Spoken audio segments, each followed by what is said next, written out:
I just don't want to stand up. We've been going over a lot this morning, a lot of information.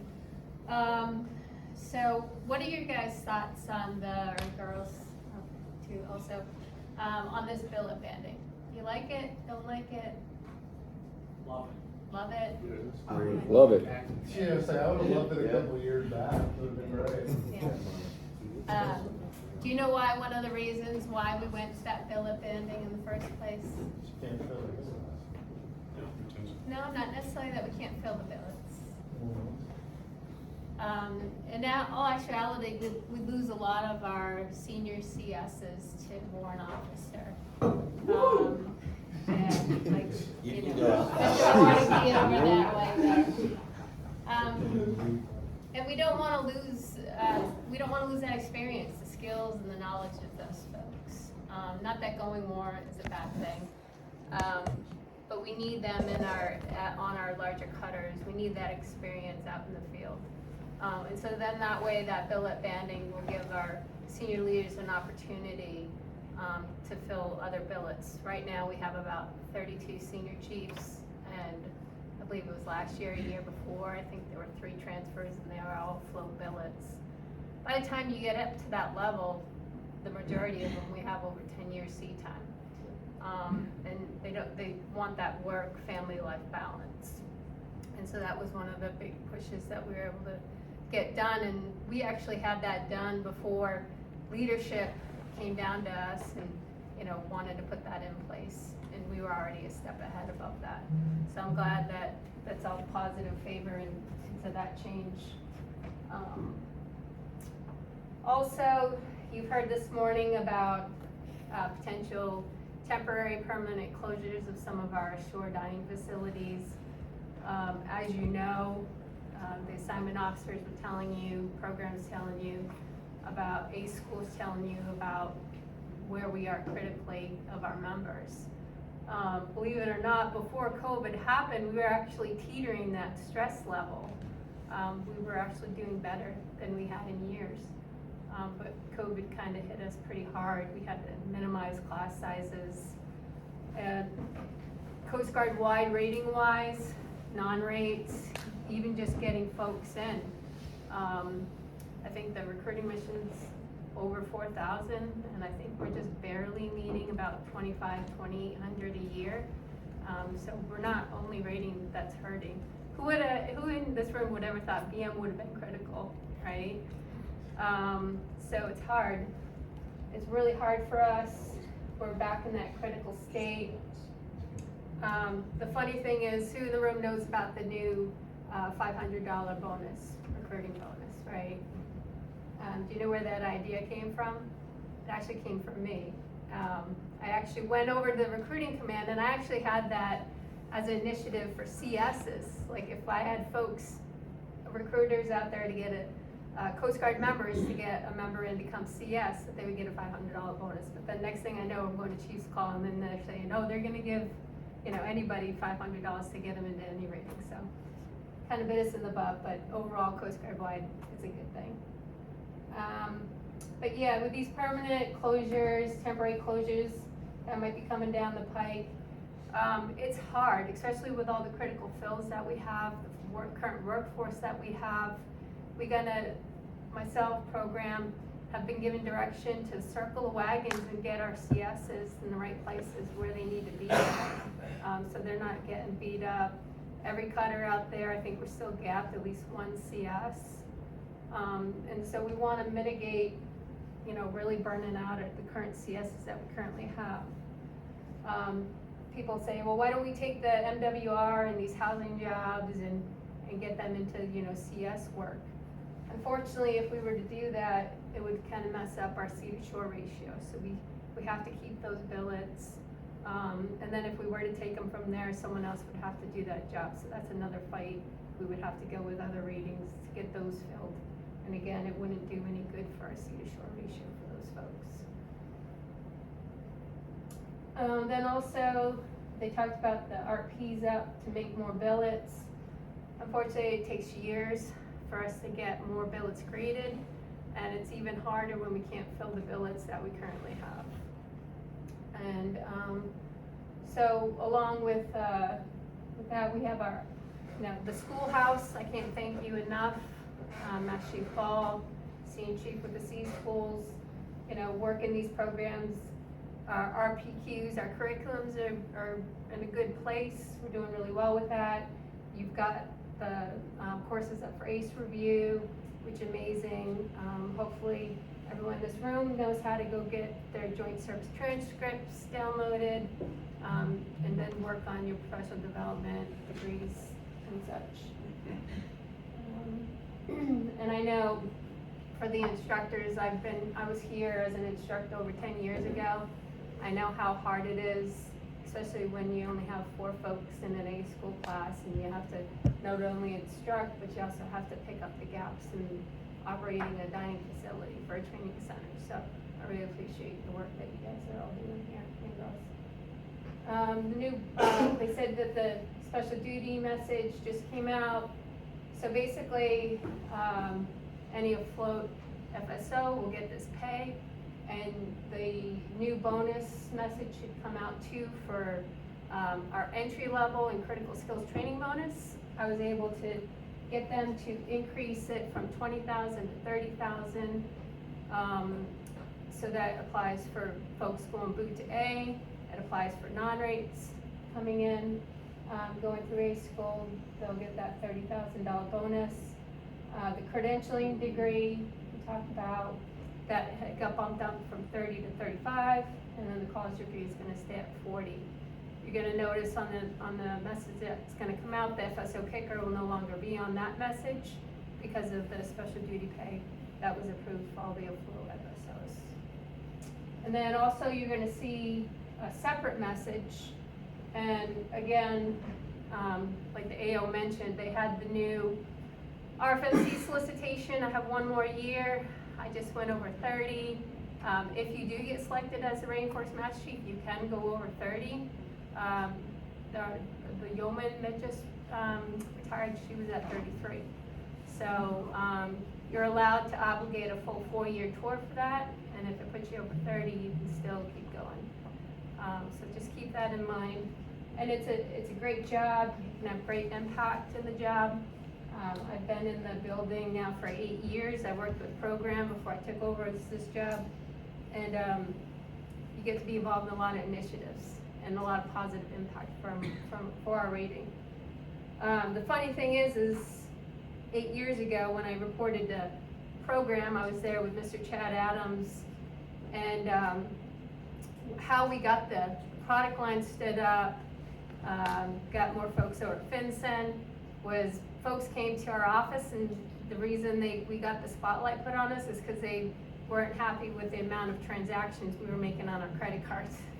And that's how we got the whole ball rolling for them to look at us, look at our program holistically, looking at our galleys, our equipment, and that's how we got the product line stood up. Thankfully, we got the field branch support unit stood back up. They're going to be reporting in April, and those folks are going to be falling under the product line. And just make sure that your folks know we've got every resource out there. We have folks ready to help. The great thing about this new field branch support unit, it's not going to be under ForceCom. It's under the product line. So if a unit needs help, they're not going to be going out there, assessing them, beating them up, telling them what's wrong. They're going to go out there, they're going to help folks, they're going to get them what they need, and be there to support them, and hopefully, get them to be successful in their jobs.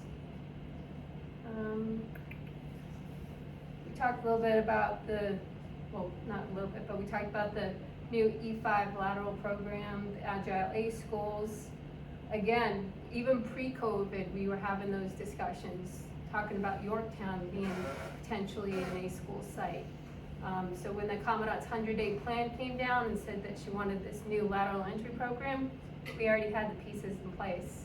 And the folks here at TRACEN Petaluma's worked really hard to get us where we need to be with that. So I appreciate that very much.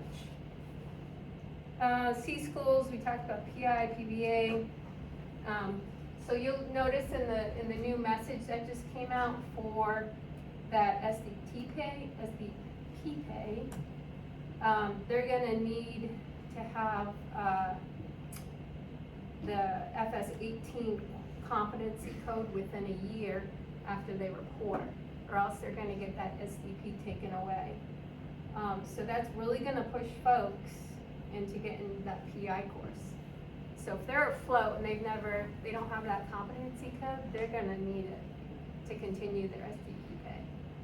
So make sure that's communicated with your folks, that, get in that course, in the PI course, if you wanna keep your SDP. Also, there's a new program that's gonna come out with a new message, and this was another initiative that I proposed to the WPT. With the emergent need of lack of V4s that we have right now.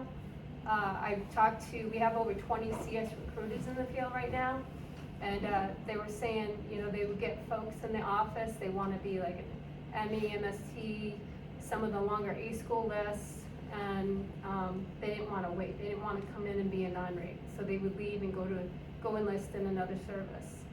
So I thought a great idea would be, what if we have that member, they have a passion, maybe a hobby for cooking, but they don't necessarily wanna make it a career. Well, now they're gonna be able to come into the recruiting office, obligate 2 years as CS, it's really about 2.5 years after boot to A. And then after that 2-year obligation CS, they'll have a choice to lateral to another rating. And so with that, they're gonna use their recruitment date for their school list date of choice. And so that pretty much means they're automatically, after their 2-year obligation as CS, be able to go into MSc school, ME school, if they choose. Now, within that end of the 6-year tour as a CS, they're gonna be obligated to contact the CSAOs, and they're gonna do their best to potentially keep some of those members as a CS. And then it might bring to light to them that they never knew maybe that would be something they would wanna make a career. But then in the end of the day, if they really wanna be MSc, ME, and it's a win-win for the Coast Guard. Keep the member. I think a lot of our junior folks, they want options, they want choices. And I think this would be a good initiative for us, especially at our E4 level. And so that message will be also coming out soon. And that comes along with a $10,000 bonus. Will those members be able to compete for E5? They will. Mm-hmm. And hopefully some of those hard charges, yes. Yes. That's one of the places. Mm-hmm. You're advancing so fast, you have nowhere So else we to give go. them a $10,000 bonus, they become a CS, they do their 2 years, that comes up, they go, you know what, I love this. Would they be eligible to get the full bonus that they would have gotten for doing? Well, what would happen is, so it's gonna be, when they're at the recruiting office, it's gonna be a 4-year obligation. And so if they stay a CS, within the next 2 years, they would be eligible if there's the reenlistment bonus. Just for the reenlistment, but not like, Yes. not the critical skills $30,000 bonus? No. Okay. And that's another thing we were throwing around also when we were coming up with this initiative was for non-rates. If we could potentially do this for non-rates to come and then be able to lateral. Well, right now, currently, the message is gonna state for non-rates, if they come to A school, they'll get $30,000 bonus. Now, to say, I've got quite a few being in the job the last 3 years of folks that wanna lateral, they'll be near their end of tour as a CS and they'll wanna go SK, HS, ME. I have no problem with that. If they did their time as a CS, they have great marks, no NJP, why wouldn't we give that member the option to stay in the Coast Guard and do something else instead of just lose them completely? So for those non-rates that go CS, and I don't think, I think the myth out there is that, no way that RFMC is gonna let me lateral because we're so critical, but that's not the case. If they're near their end of term, I would rather keep them, give them another option than lose them completely. Coast Guard spent money on training. If they're a good performer, great performer, why not keep them? And then along with that bonus message, you're gonna see another opportunity for our IRR members. Now, if there's a CS IRR member out there, they'll be eligible for a $30,000 bonus. So if we get those members that end up getting out, they're not making it out there on the outside, the civilian sector, thinking they made a mistake, well, now we'll give them $30,000 to come back in. And the only stipulation to that is they can't have more than 6 years active duty. So they would apply for that. Also, briefly talked about Coast Guard Cool. Make sure if you haven't checked out that program, please get on there. Look at the different certifications, credentials. Like Chief Fuchs was saying yesterday, it's an easy program, it's a reimbursable program, and it moves pretty quickly. So even if it's not CS stuff, they have Microsoft stuff, they have everything on there, not just CS related. So they've got leadership courses, things like that. So make sure you're looking into that, especially if you're not gonna make it a career and you're gonna end up getting out. Is anyone getting out within the next year? How much more time do you have? For the first, September 1st, 23. Okay. And so another great resource, which I just learned about myself, because I'm retiring next year, is the USO. They have a transition program office. They'll set you up with a program manager. You go down and sit down with them for like an hour. If you plan on working afterwards, they'll give you a point of contact for civilian, federal resume. There's a lot of things you do in TAPS, or I don't know if it's called TAPS, it's some other term now, but they'll go into it with you deeper. So you get a point of contact to help you with your resumes. They'll actually do job searches for you. They'll set you up with a VA, VSO rep, education benefits managers, things like that. And even if you don't have a USO office nearby you, they can do it virtually. So make sure you look into that. It's very helpful. And so basically you download the app. That hour after I spent with them, they had a whole entire action plan for me. So I've got like 15 tasks on my app that, you know, have all the POCs and everything that I need to do before I need to get out. So, and it's not just for retiring members, it's for separating members, it's also for spouses. And the spouses can use active duty, they need to be within 12 months of retiring or separating. Spouses can use it at any time of independence. So that's another good thing for your spouses, especially when you're PCSing and transferring.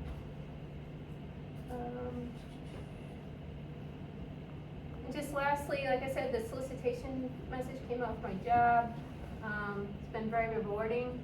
I've been in, like I said, I've been in the building 8 years. I have access to any admiral. I just need to get on their calendar. I can bring up any topic. I was down in Portsmouth, talked to Master Chief Rivers. So we have some units out there, like equipment-wise, things like that. You know, this one unit, their reefers were down, and they had just enough funding to get this nitrogen to find the reefer leak. Well, they ran out of nitrogen, and the unit had no longer had funding to get more nitrogen to find the leak. And I'm like, what the heck is going on here? What are we doing to our members? Especially when they're coming right from A school. They're all pumped up, ready to get in the galley, you know, do their jobs, and they get to units and they're just barely surviving with their equipment. There's no need for that. Make sure you're reaching out to the product line program, you know, and we have the resources.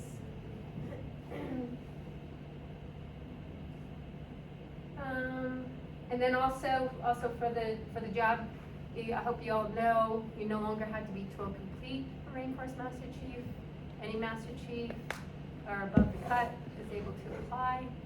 And like I said, it's a great impactful job.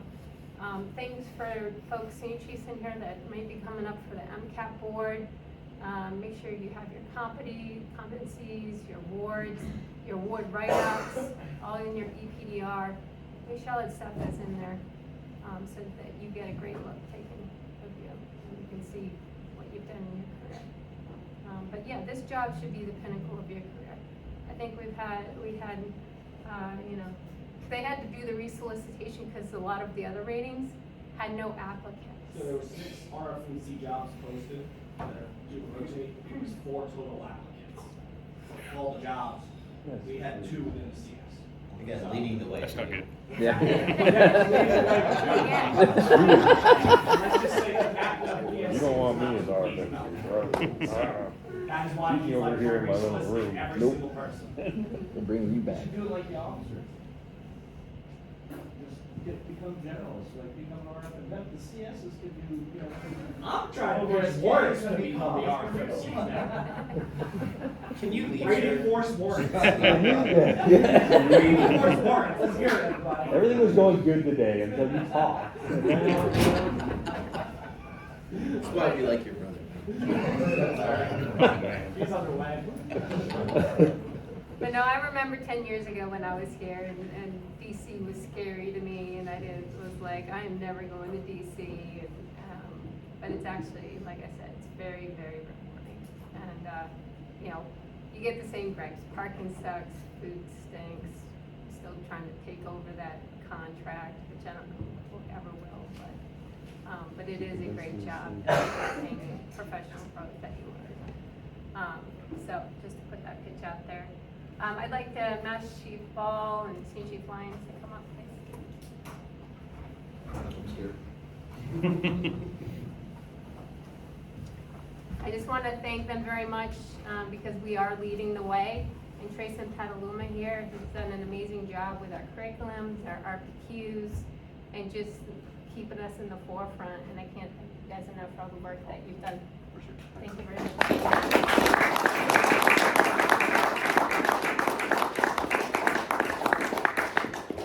On that note, any questions for me?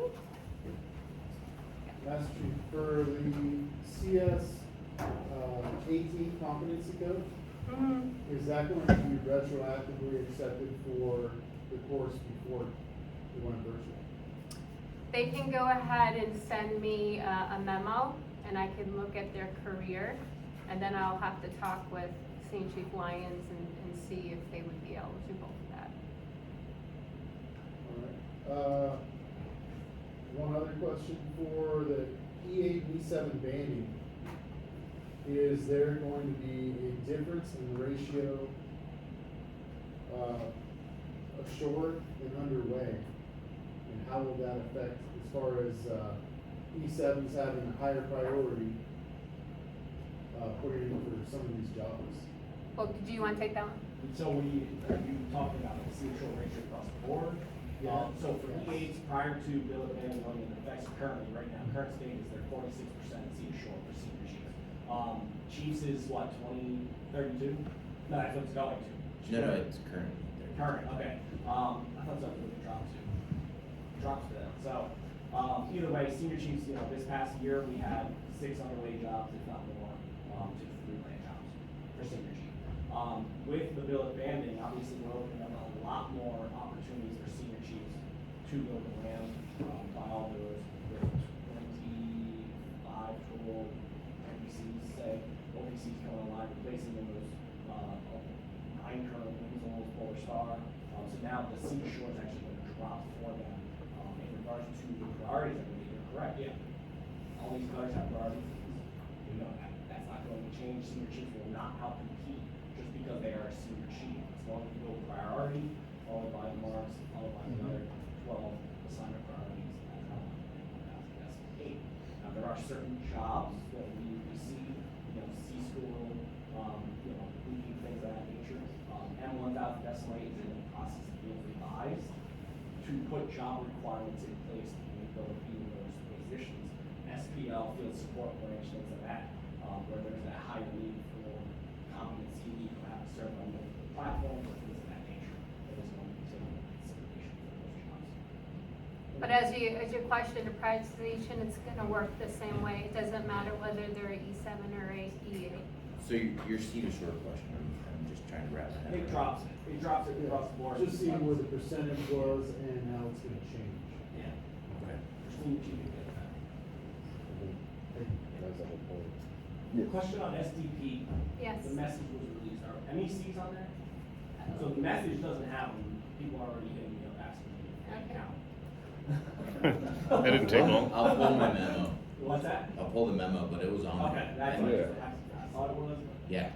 It was MEs for, what was the question? So there's, MECs are not on for SDPA, one of the colors listed. Yeah, I was confused because they did, in the message, Chief Toller, they did break it down by IDFSO and Yep. FSO. So, Yeah. They should be on there, right? So we'll have to send some sort of. Yeah, I'll pull the memo we submitted. It should be every afloat FSO. That's how it read anyway on the original signature. That's probably, and unfortunately, headquarters people writing messages that they don't know. But yeah, we'll make sure we get back on that. And Master, can you just talk about the MCAP process, how it goes about, how the board convenes and everything of that nature? Yeah, sure. When it first came out, there were a lot of like questions. People thought, you know, the transparency of it, they were questioning. So what happens is we have a panel, and on the first day, we put the entire panel together in a big room, and we talk about what things we should score on the panel. And it's gonna change every year, because you're not gonna have the same panel members on there. So one year you might have one panel say, oh, you know, Chiefs mess, Chiefs participation, you know, they should get, you know, 10 points for that. And then the next year's panel might come in and say, well, nah, you know, maybe we should put that like 6 to 8, a little bit lower. So it changes with each panel and with each year, but it's pretty much the same things that they're looking for. You know, you look at the leadership framework, and it's potentially what they're grabbing from and what we're looking for through the MCAP. You know, and then they look at evaluations, they look at page 7s, they look at, and I don't know, it goes back and forth about, you know, professional development, college, you know, points, college degrees. There has been talks, should we tie that to advancement? I know other services like the Army tie college degrees to their advancement. So there's been talk about that. There's nothing formal in place, a policy about that. But that stuff all looks good on your record if you have that for the MCAP. And then usually when we go through the MCAP and we have our list of candidates, sometimes it's like the scoring system, and the thing is no one person can change an entire list because of the way that the scoring system works. It's you normally have between 6 to 10 panel members, and normally the candidate list, sometimes it's like a .0003 between the one candidate and another candidate. It sometimes does come very close to that. And when you're up at that senior chief level, it gets difficult because, you know, there's your evaluations, and, you know, you have to have something in there that's really gonna stand out. Like, you know, recruiting jobs, SCA jobs, you know, it's not a bad thing to go into those special assignments, company commander, things like that. The MCAP doesn't look bad or non-favorable on those things. It shows growth, it shows professional development, it shows that you're able to be adaptable and flexible and still be the leader that you need to be. And then also along those notes is there are talks in the building about having a silver gold badge rating, you know, and then because what, as you'll see, would be the cut 7? 7 to get 2. And we only needed 2, and that was because we have folks that are in special assignments. So that can affect our career pyramid also. But did that answer your question good for them? Yeah. Actually, I got a question on the, for the IRR, why is the limit 6 years? I think it's because of, they're trying to capture the folks that do the 4 years and get out.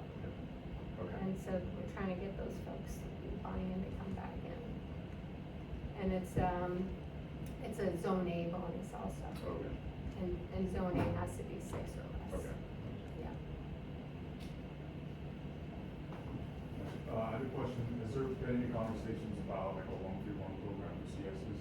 Mainly, I know it's kind of reserved for technical ratings, but just to offer these big hubs like Interim, Alameda, CSA, and then Charleston or wherever else we have these cutters, we can offer up that opportunity for the first year to be qualified with cutter, and then serve a full 3 years where you're not kind of messing around trying to get the full qualification for the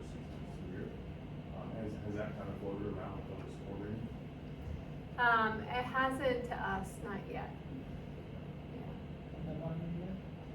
So, if there was a survey that went out, the enlistment technical workforce survey, and they looked at technical radio pipeline training, for example, with ETs that have to go for a year, MKs that they get more familiar with the platform, it offers them, the walk across the pier to go train on a cutter, but it's always been for technical ratings, so but the thought is if you open it up to support rating, where they can still support, it offers them TY, opportunities to go sail to get qualified. And then you do your 3 year, your 1 year shoreside, your 3 years actually attached to the cutter, and then your 1 year at the end, which the technical rating is supposed to be training most of the people that are coming in on their year 1 or going back and working on it. I just didn't know if it was ever an option for support ratings to do so. It offers geographic stability, and there's a higher priority coming off of that. So I will say this, in the round discussion that we had, we talked, right, so there was a, we call it the Healy strategy in the discussion, but some of the discussions that were taking place is everybody that was on the phone, it was a wide group of people, operators, XO here understands it as well, is how do we reduce the impact of the level of work that happens in the CS rating, right? So underway, you're underway, you're working all the time. I mean, unless you're in port, even in port, we're talking about special activities, there's other things that are going on. But typically the galley stays open all the time. One of the things that was proposed by the cutter side is, why don't we come in and shut the galley down completely, or just have a skeleton crew on there so that things get done, so that when you come in, you're shutting it down, you're doing all the maintenance things instead of trying to run 3 meals a day to support operations there. Typically, it only gets shut down is if you've got to do some sort of maintenance activity, or there's something that requires you to shut it down, right? Otherwise, that thing's staying open, even in port, to support the crew, right? Roger on that, but we're looking at those strategies so we can put, the right amount of people at the home ports to get that downtime, but that also has the potential to lead into what you're talking about. I don't really think, based on the discussion we've had over the last month, and even before that anything like that is off the table. And it might be that the CS is again leading the way. It might be the perfect opportunity to say, how are we going to do that so that we can reinforce the rating, make sure people get that stability piece. We even talked about, and I'll just let you know in the discussion, this is kind of stuff that I don't know if it made the cut, but I mean, the background discussion is, what about Alpha and Bravo, culinary groups, right? Yeah, basically, the idea was take a window, right? Or WMEC. You keep the FSO, you keep, say, the first class permanently stationed to the cutter. All the other members would be assigned to that home port, right? What do they call it? A center? Culinary center, Right? home port. That's where they would be stationed. Anytime the boat would get underway, that they would deploy for that and then come back. What those priorities look like, what seat time requirements, none of that was dove into, because that's a huge other, monkey to tackle. But just like on the ones, those ISs and how they just deploy, boat pulls in, they're off. If we have places like, Charleston, Alameda, Portsmouth, Seattle, right? You take those major hubs, and we put organic dining facilities there. Boat pulls in, galley shuts down, the land unit supports the cutters for any of their meals that they need for duty and everything like that. And then when the boat goes away, the contingent gets on board, they go. But it supports your question, because if you're doing that, you have to have people qualified to go under and get underway. So during that time underway, you're actually doing that as opposed to I'm just staying there just enough time to fill a position for a short period of time. We're talking about that capability has to be brought in and trained. So just so you know, the background discussions are kind of leading in that direction already on how do we make sure that people don't get beat to death, that there's stability, that they get the training that they want. And I think based on what we're seeing, that the solutions that are being proposed, or at least they're out there right now, that are trickling to the flag level are trending in that direction for CS. So once again, it's cutter forces pushing it, and we are doing bids of what it might start out looking like for every other rig. Be careful when you go down that path, because there's a unit out there that's pretty much already doing it. Everyone's completely miserable that's permanent party on that unit. and he knows it. I mean, what are they talking about? They're talking about the Eagle. Yeah, and I proposed that idea, in Key West when I was at FRC. We were getting run ragged, doing migrant ops, and, a lot of the FRCs were having issues keeping full crews. And we're like, we have a sector here, why don't we just establish, even just a week, and send, transfer rations over to Sector Galley, and we'll walk over there, and like, the one big pushback we got was from the COs, like, well, I don't want my crew leaving the cover to go over to Sector Galley, I want them on the boat. So there's something about unit level access that we all know, you know? Everyone who comes on board isn't as effective, so. I'm just saying, be careful when we start talking about, I mean, we have a unit that has a magnifying glass that's doing horrible. Someone's killing themselves. It's doing horrible because they keep on bringing people in, but the people on board are just getting beat up because they have no support.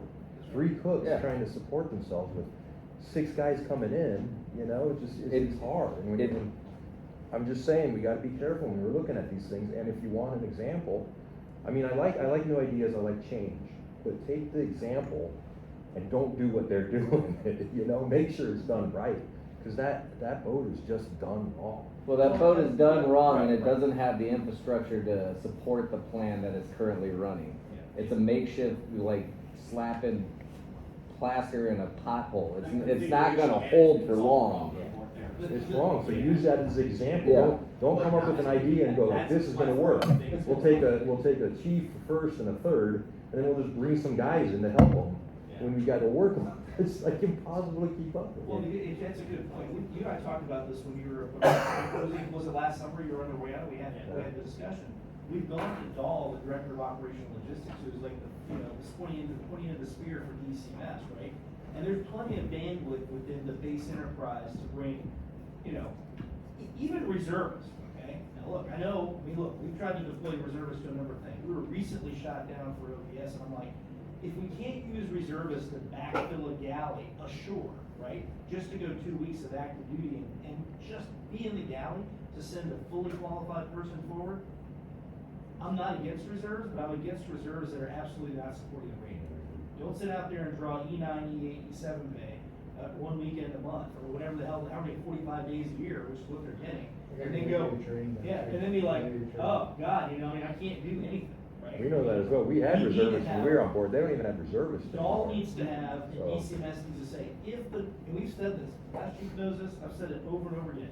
If the Eagle is an important representational mission, and I argue that it is, fully staff that thing when it goes underway, and that's the end of the discussion. I don't wanna see all this like, oh, we can't do it, oh, I can't make the mission. It's like, that's bullshit. Right? This is a representation, this represents the entire Coast Guard and the Academy. Put assets on there, make that mission happen. Quit messing around with that thing. And that's the way you don't crush people because, we get some great people that go underway, but quickly get just destroyed on that thing. It's a And I would garbage not disposal be for on good that cooks. myself. It really is. Yeah. It's garbage disposal for good cooks. And they wanna see us one right now, and it's hard for me to be like, hey, yeah, you should come over. You shouldn't go over there. It's kinda, I know. We'll get to some answers. I think the home porting thing and bringing people to where we have capability as opposed to trying to strain and pull people in. So right now, we have a bunch of threads in a bunch of different locations, which is great. It's fantastic. But at the end of the day, you can pull people back in, put them in the pool. I go back to the RTQs. I went back to this manpower thing. I went, there's no other, I couldn't find any other rating. If you can tell me that they're out there, let me know what it is. We had more RPQs, which means there's more training requirements and more work requirements than literally any other rating that's out there. So explain to me how you say, we're just gonna work the shit out of people and expect them to perform to the next level of standard, right? You can't do it. That's why you have people that don't wanna stay in the rating. That's why you have people that are just like, I'm done, I'm burnt out after, a year or 3 years on a cutter. I can get behind, like, how we restructure it so that it supports. We still gotta go underway, right? We still gotta do the hard mission, but for God's sake, we don't crush people. Yeah. Well, you look at the E4s that we have in now, right? The ones that are coming up, they have had the hardest career from 2018, not getting paid, going through the pandemic, getting drugged through A school, the outturn of the pandemic, dealing with all that stuff. If any of them are retaining, holy Christ, like, they have had one hell of a career already. And we're talking 4 years.